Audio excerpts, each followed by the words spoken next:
Hello दोस्तों, स्वागत है आपका अपना यूट्यूब चैनल जेके कॉम्पिटिटिव क्लासेस पे। तो आइए आज हम लोग हड़प्पा सभ्यता के उत्खनन से कौन से स्थान से कौन कौन सा वस्तु मिला है उसको हम लोग आज देखेंगे। इससे पहले हमने दो चीज बता दिया था, लेकिन एक बार फिर से उसको रिकवर करा दे रहे हैं, है ना। तो आइए हम लोग देखते हैं इसका नेक्स्ट। और जो लोग इस वीडियो को पहली बार देख रहे हैं वो लोग इस चैनल को लाइक करके सब्सक्राइब कर ले, और सब्सक्राइब के बाद बेल आइकन पे जाके ऑल पे क्लिक कर दे ताकि इसका नोटिफिकेशन आपको डे बाई डे मिलते रहे। दूसरी चीज, हर विद्यार्थी कम से कम 10 लोगों को शेयर करे, हर मित्र कम से कम 10 लोगों को शेयर करे। और आप लोग जितना से ज़्यादा शेयर कीजिएगा उतना ज़्यादा चैनल ग्रोथ करेगा। दूसरा चीज़, आप लोग शेयर कीजिएगा, अगर अच्छा लगेगा तो हमने हिस्ट्री तो कर ही रहे हैं, हिस्ट्री के साथ साथ ज्योग्राफी भी शुरू करेंगे, पॉलिटी भी शुरू करेंगे अगर अच्छा रिस्पॉन्स रहा तो ठीक है दोस्तों, आप लोग ज़्यादा से ज़्यादा शेयर करें, कम से कम 10 मित्र को जरूर शेयर कीजिए, है ना। तो आइए हम लोग देखते हैं आज का सेशन। देखिए, आपको पिछले वीडियो में बताए थे कि यहाँ हड़प्पा की जगह लोथल लिखा गया था, वो बाद में समझाए भी थे कि आप लोथल में याद रखिएगा। तो देखिए हड़प्पा से क्या क्या मिला है। एक नंबर पे हमने हड़प्पा लिखा है, 2 नंबर पर मोहनजोदड़ो। तो हड़प्पा से क्या क्या मिला है? मातृ देवी की मूर्ति, 6 के 2 कतार में अन्नागार, और कांसे की दर्पण और कांसे की इक्का गाड़ी, है ना। इसके विषय में हम पिछले वीडियो में समझा दिए थे। मातृ देवी मतलब इनके गर्भ से निकलता हुआ पौधा दिखाया गया था हड़प्पा में। मातृ देवी के गर्भ से निकलता हुआ पौधा दिखाया गया था, इसीलिए ये बहुत इंपॉर्टेंट है। तो सुनिए, माता जो है, हर व्यक्ति का माता वो अपने बच्चे को बड़ा प्यार करती है। तो सुनिए, माता जो है 6 कटोरा 2 बार, 6 कटोरा 2 बार अन्न खिलाएगी। उसके बाद कांसे की दर्पण शीशा के सामने ले जाके आपको तैयार कर देगी, पाउडर वगैरह जो भी होगा लगा देगी, और इक्का गाड़ी पर क्या करेगी? घुमा देगी। तो याद रखना है, हड़प्पा जब भी कहे तो मातृ देवी क्या करेगी? मातृ देवी क्या करेगी? 6 कटोरा 2 बार, 6 कटोरा कई बार? 2 बार, 6 कटोरा 2 बार अन्न खिलाएगी। उसके बाद दर्पण के सामने लेकर तैयार कर देगी, और उसके बाद क्या करेगी? इक्का गाड़ी पर घुमा देगी। कितना आसान है याद करना दोस्तों। तो देखिए फिर से सुनिए, हड़प्पा से क्या क्या मिला? तो हड़प्पा से क्या मिला? मातृ देवी की मूर्ति। और जब माता देवी की मूर्ति मिल गया तो माता जी ने क्या किया कि अपने पुत्र को, अपने बच्चे को 6 कटोरा 2 बार, 6 कटोरा 2 बार अन्न खिलाया, है ना। माता जो है अपने बच्चे को 6 कटोरा 2 बार अन्न खिलाई। उसके बाद क्या करी? कांसे के दर्पण मैंने शीशा के सामने जाके तैयार कर दी। उसके बाद क्या करी? कांसे की इक्का गाड़ी पे घुमा दी, है ना। ये मिला है। फिर एक चीज और मिला हुआ है यहाँ, है ना, एक चीज और मिला हुआ है ना, सावधान। सावधान, सावधान क्या? या आर फैक्टर समाधि मिला है, समाधि जिसको कह सकते हैं, है ना, समाधि, है ना। तो समाधि का अर्थ है क्या कि यहाँ एगो मिला है एच आकार का, एगो मिला है R37। आर क्या मिला है? 37। मतलब एच आकार का मतलब कि आदमी जैसे मारा था ऐसे ऐसे रखा, एगो को बीच में रख दिया था, कैसा दिखने लगा? एच के जैसा। तो ये एच क्या था? दफनाया हुआ ऐसा आपका नर कंकाल हड्डी ऐसा मिला हुआ था, समझ गया। और R37, आर का मतलब कि ऐसे ऐसे रखा था, फिर ऐसे रखा था, और बाद में फिर ऐसे रखा, है ना। ऐसे सीधा भी रखा था, ऐसे, और फिर ऐसे भी रखा था। क्या हो गया? आर के जैसा दिख रहा था, है ना। और आर के जैसा दिख रहा था, ऐसा कै गो मिला? 37 गो। इसीलिए R37 भी पूछता है कहाँ से मिला है? हड़प्पा से। तो दोस्तों याद हो गया होगा। तो आप एक बार फिर से रिपीट कराते हैं। मातृ देवी की मूर्ति, 6 के 2 कतार में अन्नागार, है ना, कांसे की दर्पण और कांसे की इक्का गाड़ी। तो माता ने अपने बच्चे को 6 कटोरा 2 बार अन्न खिलाया, तैयार किया दर्पण के सामने, उसके बाद इक्का गाड़ी पर घुमा दिया, है ना। 37 को मिला आपका दफनाया हुआ।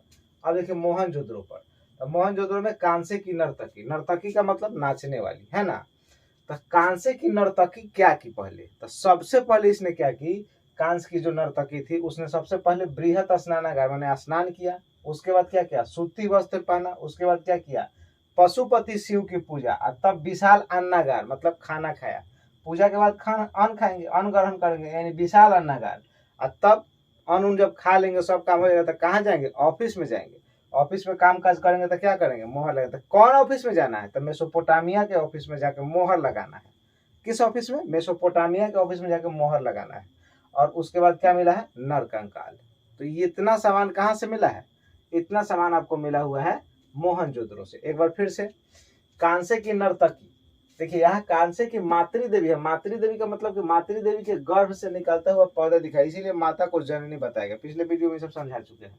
कांसे की नर्तकी, नर्तकी क्या करेगी? पहले स्नान करेगी, सूती वस्त्र पहनेगी, पशुपति शिव की पूजा करेगी, उसके बाद अन्न ग्रहण करेगी, उसके बाद मेसोपोटामिया के ऑफिस में जाके मोहर लगाएगी, उसके बाद मर जाएगी तो नरकंकाल। उसके बाद क्या हो जाएगा? मर जाएगी तो नरकंकाल।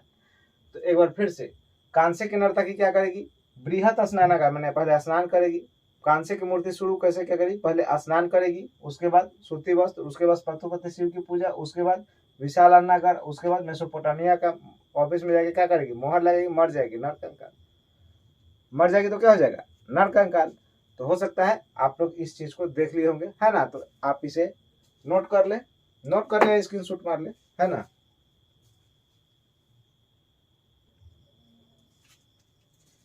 तो ठीक है दोस्तों, वो देख लिए होंगे। आइए देखते हैं हम लोग नेक्स्ट, है ना? नेक्स्ट देखिए, नेक्स्ट अगला हम लोग लोथल देख दिए हैं, और यहाँ क्या लिखते हैं? धौलावीरा, है ना? तो आइए पहले लोथल से देखते हैं क्या क्या मिला है। तो लोथल से मिला है बंदरगाह। बंदरगाह को पतन बोलते हैं या डॉकयार्ड भी बोलते हैं, है ना? जहाँ शिप लगता है, जहाज लगता है, उसे हम लोग बंदरगाह बोलते हैं। बंदरगाह का मतलब बंदर मत समझिए, बंदरगाह का मतलब क्या होता है? आपका पतन या डॉकयार्ड, जहाँ शिप लगता है, समुद्र के किनारे पे शिप लगता है, उसे हम लोग बोलते हैं डॉकयार्ड।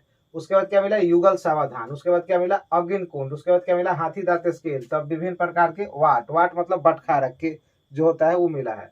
उसके बाद घोड़ा के अवशेष मिला है, और चावल के दाने के अवशेष मिले हैं। तो लोथल से क्या मिला है याद रखना है। लोथल से बंदर मिला है। कौन बंदर? युगल सावधान वाला, है ना? और उसको डाला कहाँ था? अग्नि कुंड में, है ना? और हाथी दांत के स्केल और विभिन्न प्रकार के वाट भी वही मिला है।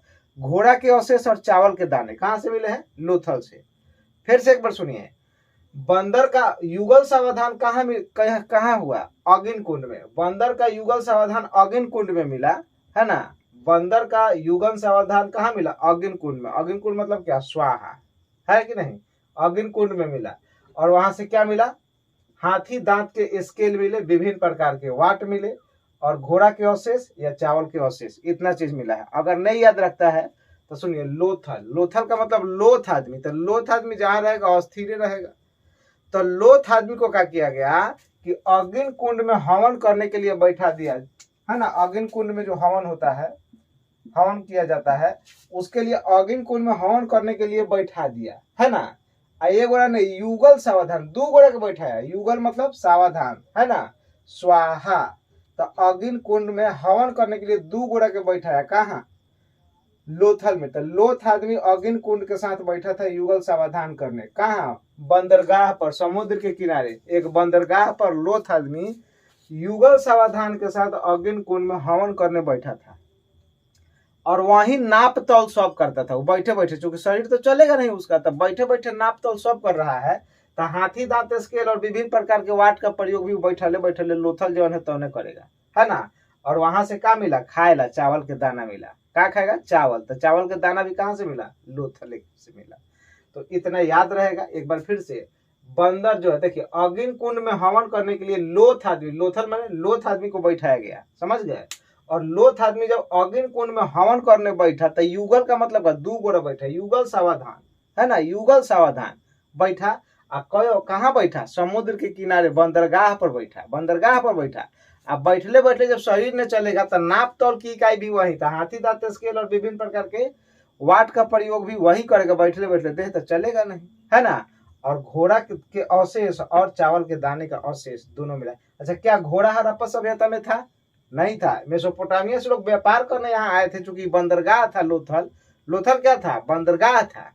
तो इसीलिए यहाँ से व्यापार कार्य ज्यादा होता है। हो सकता है वो लोग घोड़ा लेके आया होगा, घोड़ा हो सके यहाँ मर गया होगा तो उसका हड्डी मिल गया, लेकिन घोड़ा पूछेगा जब उसमें था। मनोरंजन के लिए वाला पढ़ाएंगे, मनोरंजन के लिए क्या क्या होता है? घोड़दौड़ का प्रयोग, क्योंकि घोड़ा था ही नहीं हड़प्पा सभ्यता में, इसलिए घोड़ा नहीं रहेगा घोड़दौड़ में।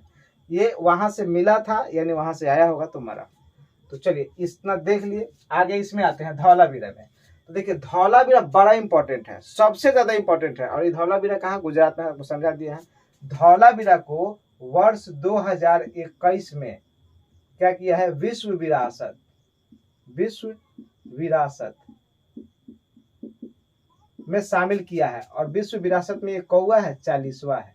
कौवा है, 40वां है, इसीलिए बहुत इंपॉर्टेंट हो जाता है है ना, कि धौलावीरा क्या है, बहुत इंपॉर्टेंट है, क्योंकि धौलावीरा को 2021 में विश्व विरासत में शामिल किया गया है और ये कौवा है 40वां विश्व विरासत में शामिल किया गया है ना। उसके बाद देखिए धौलावीरा बड़ा फेमस था। धौलावीरा एक मात्र ऐसा जगह था जो त्रिस्तरीय दुर्ग में घिरा हुआ था।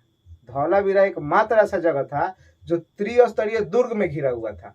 तो धौलावीरा में गांव में जैसे हम लोग एंट्री करते हैं तो गांव के एकदम मेन रास्ता पे क्या साइन बोर्ड लगा दिया था, जैसे फलना गांव शुरू हुआ, जैसे पारसा, पटना, छपरा, जैसे कैसे पटना पहुंचते हैं तो पटना नगर निगम में आपका स्वागत है बोर्ड रहता है, वैसा ही धौलावीरा में मिला साइन बोर्ड। और इस साइन बोर्ड पर भी लिखा हुआ था लेकिन हम लोग पढ़ नहीं पाए। इसमें जानवर का भी आकार था, है ना, जानवर का। अच्छा, ये साइन बोर्ड किसका होगा, तो ये था किसका, पत्थर का, है ना। ये मत समझिए जो आज के जैसा होगा। ये साइन बोर्ड पत्थर का था। तो पूछेगा धौलावीरा से क्या मिला था, गांव में घुसने से पहले क्या मिल जाता है, साइन बोर्ड। साइन बोर्ड मिला। त्रिस्तरीय दुर्ग का विभाजन, मतलब हमें 3 स्तर में दुर्ग, दुर्ग मतलब क्या, जो घर था, लोग बसे थे, उसको 3 स्तर में बांटा था। सबसे ऊंचे स्तर के लोग जो थे सबसे ऊपर रहते थे, उससे नीचे रहते थे, उससे जो निम्न जाति के थे वो सबसे नीचे रहते थे। उसके बाद भवन के निर्माण में पक्का ईंट के साथ साथ कच्चा ईंट भी लगाया, क्या लगाया, पत्थर भी लगाया है। भवन के निर्माण में पक्के ईंट के साथ पत्थर का प्रयोग किया गया था। एक मात्र ऐसा धौलावीरा जगह था जहां घर के निर्माण में पक्का ईंट तो लगा था लेकिन पत्थर भी लगाया था, है ना। यहाँ पत्थर इसलिए लगाता था कि यहाँ बाढ़ ज्यादा आता था, इसीलिए लोग पत्थर का बनाए कि ये गलेगा नहीं, जल्दी दहाएगा नहीं, है ना। उन्नत जल प्रवर्धन, मतलब पूछेगा हड़प्पा सभ्यता में सबसे उत्तम कोटि का जल कहाँ से मिला है, तो यहीं से मिला है। उन्नत जल का प्रबंधन, सबसे बढ़िया जल का व्यवस्था यहीं से किया था। और जल जो था वो एकदम पक्का ईंटा का बना हुआ था और ऊपर से पत्थर से ढका हुआ था, एकदम साफ जल था। तो जल का प्रयोग लोग किए थे, उन्नत जल का प्रयोग किए थे। पूरा उस समय विश्व में जितना सभ्यता था इतना बढ़िया जल का व्यवस्था कहीं नहीं मिला। ये लोग पीने के लिए एक जल का प्रबंधन किया था, नाली का व्यवस्था, और नाली सबसे फेमस रहा हड़प्पा सभ्यता का। उतना अच्छा नाली का व्यवस्था किसी भी सभ्यता में नहीं था। तो इसीलिए उन्नत जल प्रवर्धन पूछे कहाँ से मिला, धौलावीरा से। और स्टेडियम भी मिला है। स्टेडियम मतलब खेलने के लिए स्टेडियम जो था और बैठने के लिए जो सीटिंग्स बनाया जाता है स्टेडियम में, उस तरह का एक व्यवस्था आपको यहीं से मिला है ना। कहाँ से मिला है, धौलावीरा से। तो याद रखना है, धौलावीरा को 2021 में विश्व विरासत धरोहर में शामिल किया। कौन था ये, भारत का 40वां नंबर था। साइन बोर्ड कहाँ मिला, यही। साइन बोर्ड पर आकार किसका था, तो कुछ जानवर का था, बना किसका था, पत्थर का। त्रिस्तरीय दुर्ग विभाजन, भवन निर्माण में पक्के ईंट के साथ पत्थर का प्रयोग, और उन्नत जल प्रवर्धन और स्टेडियम। पूछेगा सबसे अच्छा जल प्रवर्धन कहाँ से मिला, तो धौलावीरा से। सबसे बेटर मिला धौलावीरा से। तो आप समझते हैं कि लिख लिए होंगे। आइए इसको नोट कीजिए जल्दी आप लोग, या स्क्रीनशॉट कीजिए, देख लीजिए जल्दी। तो आइए दोस्तों देखते हैं नेक्स्ट, है ना। आज देखते हैं नेक्स्ट वाला, है ना। इससे पहले हम लोग देख लिए थे। अब देखिए अगला हम लिखे हैं क्या, बनवाली। बनवाली क्या था, बनवाली और राखी गढ़ी आपको याद होगा हरियाणा में था, है ना। और बनवाली राखी, और बनवाली से राखी कौन बनवाता था, कुणाल। तो ये 3 गो हरियाणा में था। तो देखिए बनवाली, बनवाली से क्या मिला है, हल के आकार का खिलौना। बनवाली से क्या मिला है, हल के आकार का खिलौना मिला है बनवाली से। सरसों के ढेर मिले हैं बनवाली से। सरसों के ढेर भी कहाँ से मिले हैं, बनवाली से। पूछेगा सरसों का अवशेष कहाँ से मिला है, तो बनवाली से। हल के आकार का खिलौना कहाँ से मिला है, तो बनवाली से। हल जोताएगा तब तो सरसों बोएगा, जब तक हल नहीं जोताएगा तब तक सरसों बोएगा। तो हर जोताएगा कहाँ, बनवाली में, और वहाँ क्या बोएगा, सरसों। बनवाली में हर जोताएगा और क्या बोएगा, सरसों। तो बनवाली में लिखिएगा हल के खिलौना और क्या, सरसों का ढेर मिला है बनवाली से। रंगपुर से क्या मिला है, धान के भूसी का ढेर मिला है, वो भी जला हुआ भूसी। धान के भूसी का ढेर कहाँ से मिला है, रंगपुर से, वो भी जला हुआ मिला है। और चावल दाने अवशेष भी मिला है। चावल के दाने या चावल के धान की खेती का प्रमाण भी यहाँ से मिला है। तो चावल के दाने और धान के भूसी का ढेर कहाँ से मिला है, रंगपुर से। उसके बाद देखिए कालीबंगा, ये थोड़ा इंपॉर्टेंट है। कालीबंगा क्या है, इंपॉर्टेंट है। तो कालीबंगा आपका कहाँ मिला है, कालीबंगा से क्या क्या मिला है, तो कालीबंगा से मिला अगिन कुंड और जोते हुए खेत। कालीबंगा से क्या मिला है, कालीबंगा से मिला है अगिन कुंड और जोते हुए खेत। अगिन कुंड हुआ कहाँ से मिला था, अगिन कुंड और कहाँ से मिला था, एक बार अभी बताए थे ना जी, लोथल में। लोथ आदमी क्या करेगा, हवन करेगा, बताए थे ना लोथल में। तो लोथल में भी अगिन कुंड मिला है और कालीबंगा में भी अगिन कुंड मिला है। तो कालीबंगा में जो अगिन कुंड यहाँ मिला है और जोते हुए खेत का प्रमाण भी यहीं से मिले हैं। है ना, जोते हुए खेत का प्रमाण यहाँ से मिला है। उसके बाद चांद से क्या मिला है, कारखाना। जितना कारखाना होगा सब चांद में मिला है। लिपस्टिक बनाने के कारखाने, मन के बनाने के कारखाने, गुड़िया बनाने के कारखाने, जितना मिला है सब कहाँ से मिला है, चांद से। लिपस्टिक, पाउडर, क्रीम, जितना पूछेगा सब कहाँ होगा, चांद। यानी मेकअप का सारा सामान कहाँ से मिला था, चांद से। मन के बनाने के कारखाने, गुड़िया बनाने के कारखाने, मतलब जितना कारखाना पूछे सब कहाँ से मिला है, सब मिला है आपका चांद से, है ना। तो चांद से कारखाना मिला है।